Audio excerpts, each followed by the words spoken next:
So welcome to the session. So in this session we'll be talking about the SciPy library. So let's have some introduction about the SciPy. Exactly what does this library do? So SciPy is an open source Python library, as it is shown here in front of you. That SciPy is an open source Python library for scientific and technical computing. Means it can be used for your numerical as well as some technical computing, include some different things we can calculate related to the mathematics, algorithms, linear algebra, integration, derivatives, all these things. Okay, so it builds on NumPy. So you can see it builds on a NumPy, providing more advanced mathematical functions and algorithms. As we have learned about the NumPy, how we can deal with the NumPy. NumPy means numerical Python, and SciPy means scientific Python. So in mathematics, as we deal, so whenever we were learning like a subject like M1, then your M2, then M3, so we found that we were using a scientific calculator instead of a normal calculator. Okay, so the same thing you can see here. Like NumPy was for just a numerical Python, but here we are going to use some advanced concepts of mathematics related to different what we can say probability and all these things. So the reason came here that we are using SciPy, that's the scientific computing, or you can say scientific Python. Okay, so let's see.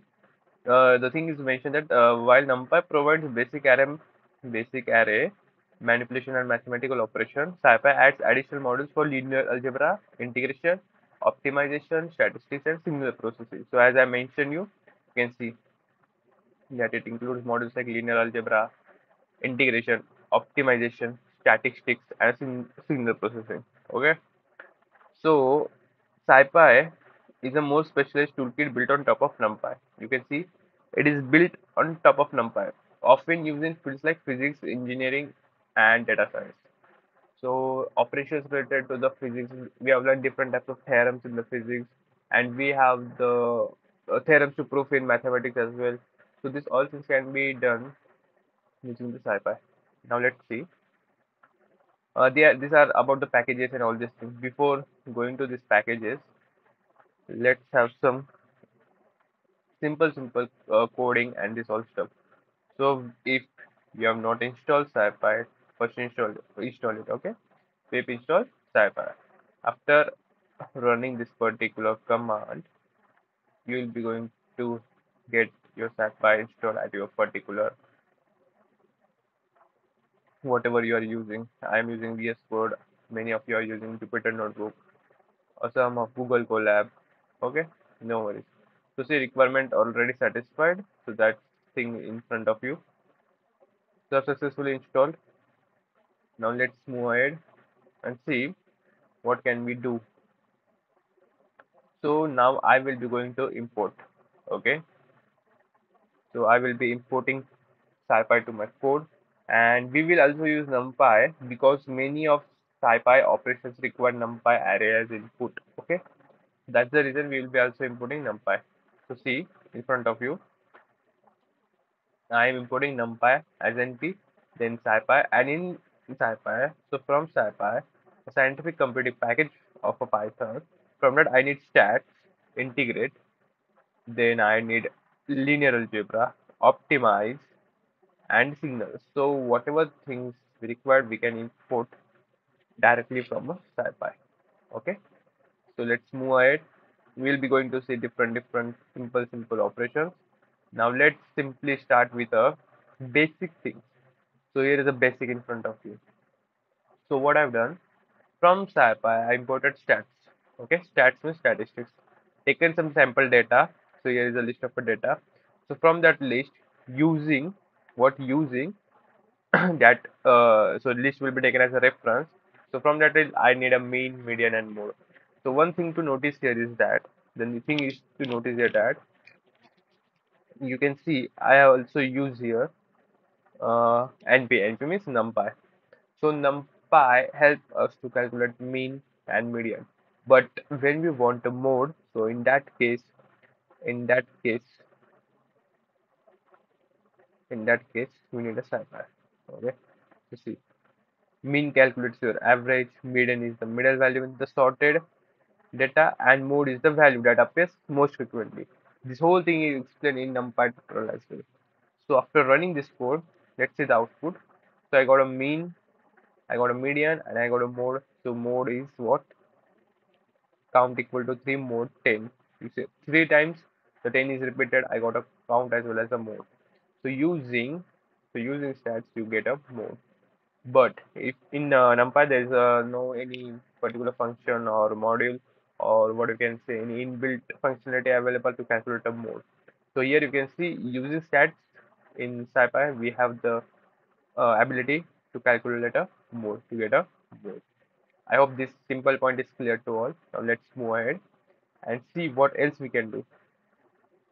Else in the sense if you have heard about the standard deviation and variance in statistics, there is a standard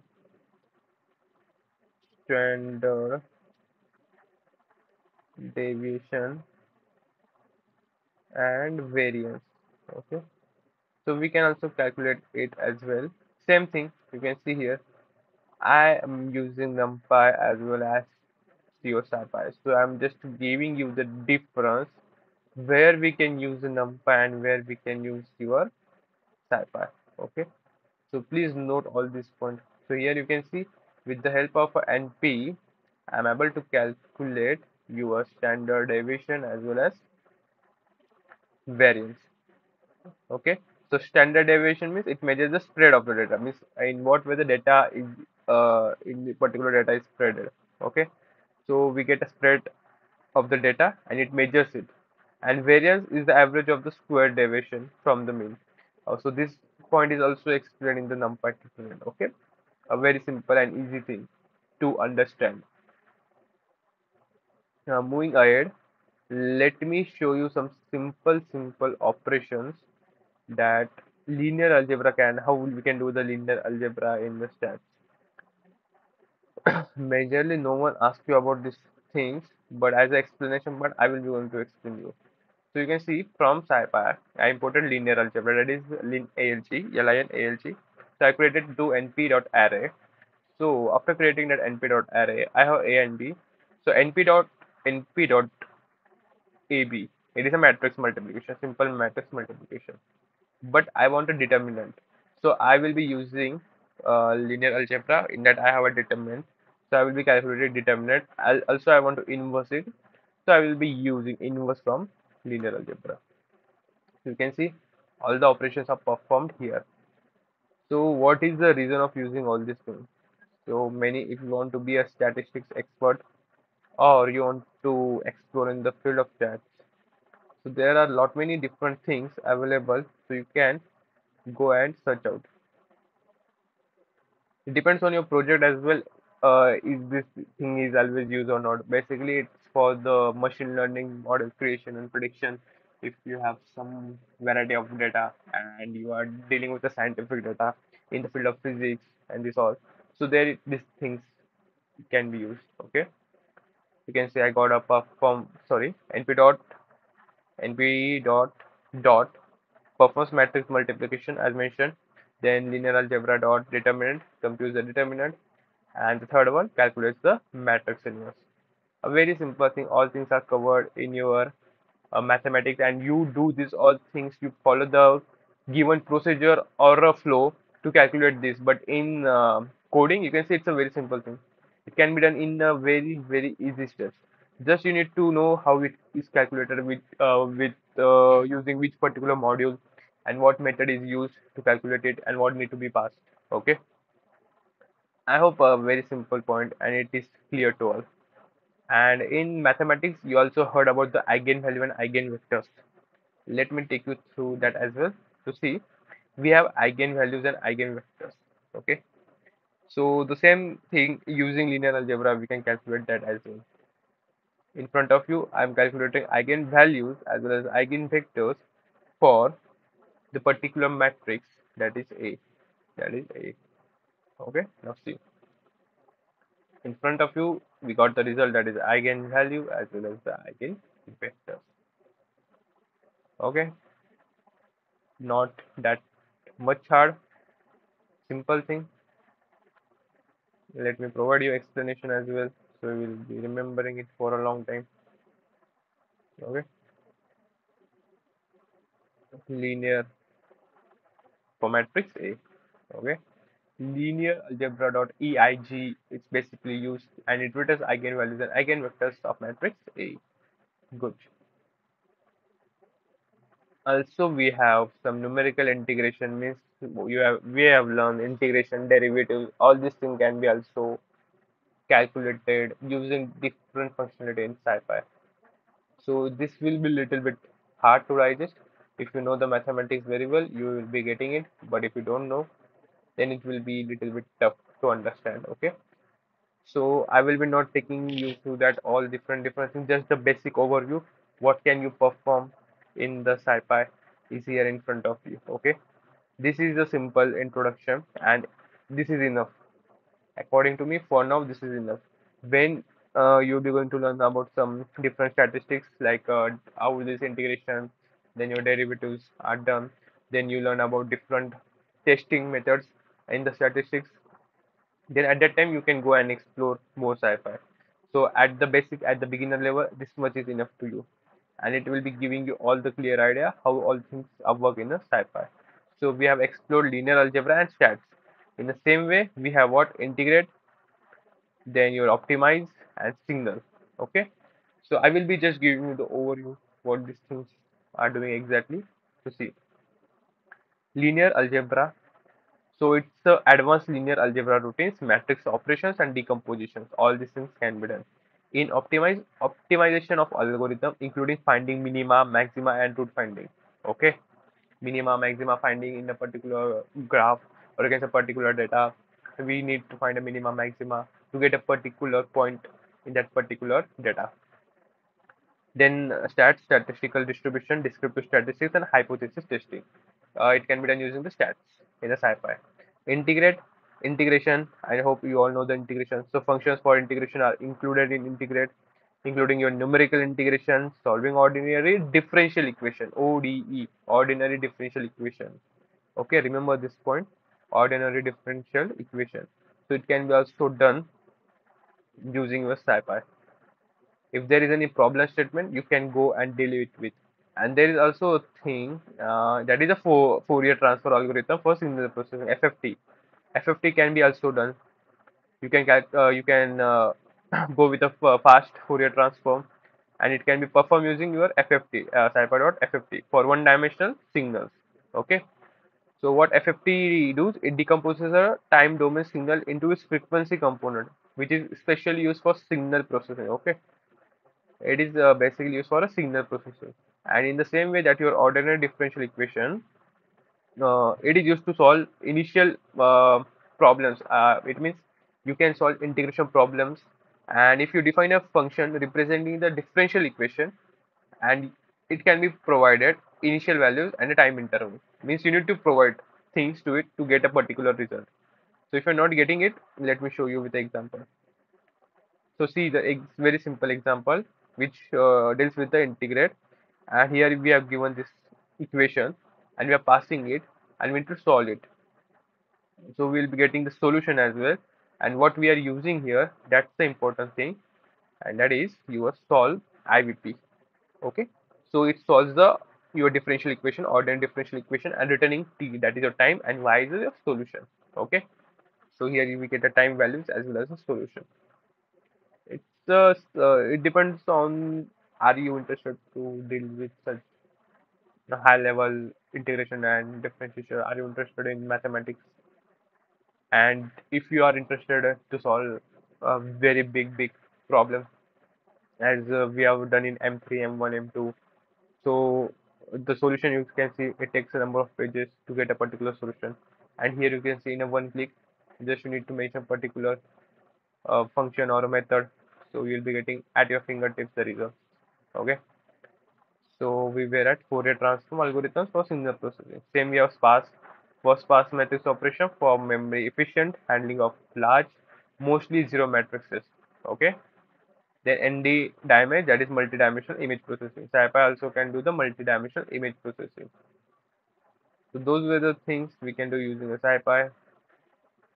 And let me take you the simple thing, that is a SciPy.stats, which is mostly used module.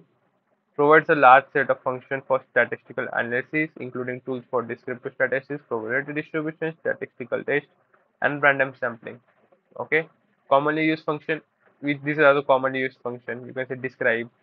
It what it do? It provides basic descriptive strategy, mean, variance, skewness, what we have done and calculated. Norm, normal distribution function. Example, your PDF, CDF, random sampling. So for to be good in this, you should have good understanding of the mathematical concept. Basics should be clear. Okay. T-test. It means that computes the t-test for the means of two independent samples. Okay. Then you have Pearson that computes the Pearson correlation coefficient. Then Psi2 contingency. It means conduct a chi-square or chi-square, whatever you called it, as a test of independence. So there is a huge, lot many things to explore in the sci-fi. But the one thing is important, you need to be good at mathematics. Okay, if you are able to solve the huge problems, and if you want to do the same things here in a simple and easiest way, you can use sci-fi. All things will be done easily, and you can cross-check result as well. Okay, and there is a one application. Application means I have some use case for you. If you are interested, for the mathematics special students, you can create a such application using a SciPy. So where user will be coming and entering its values as well as input. On the basis of that input, your application will be providing him the result, and he will be or the user will be checking, cross-checking that it does the results are correct or not.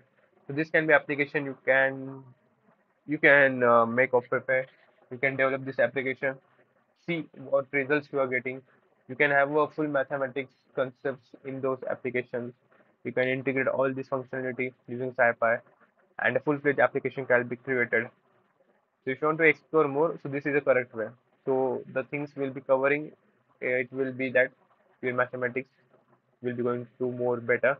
And if you're good in the mathematics and you're perfect, so you will be having understanding that your application is working or not properly. So testing will be also going to happen side by side. So you can have a mathematics application for you, and this is a good problem statement if you want to solve. Okay. So I hope all things of the SciPy is clear to all, and I will be also sharing some resources. Those who are interested can go through these optimized as well as singles. Just I have given you the overview and some important points. That is that is enough. That is enough at the beginner level, and mostly these things is only asked to you in the interviews and this. Okay, if you are mentioning that you are perfect in the mathematics and you are doing such a great thing. So in that case, interviewer will also interested to ask you some more detailed questions on the mathematics using the data science. So in that case, you need to explore and have some different level of exploration of sci-fi along with the results processing. Okay. So yeah, that was all about today's session. I hope you enjoyed, and we will meet in the next session with the next library. So till that time, have a great day. Bye bye.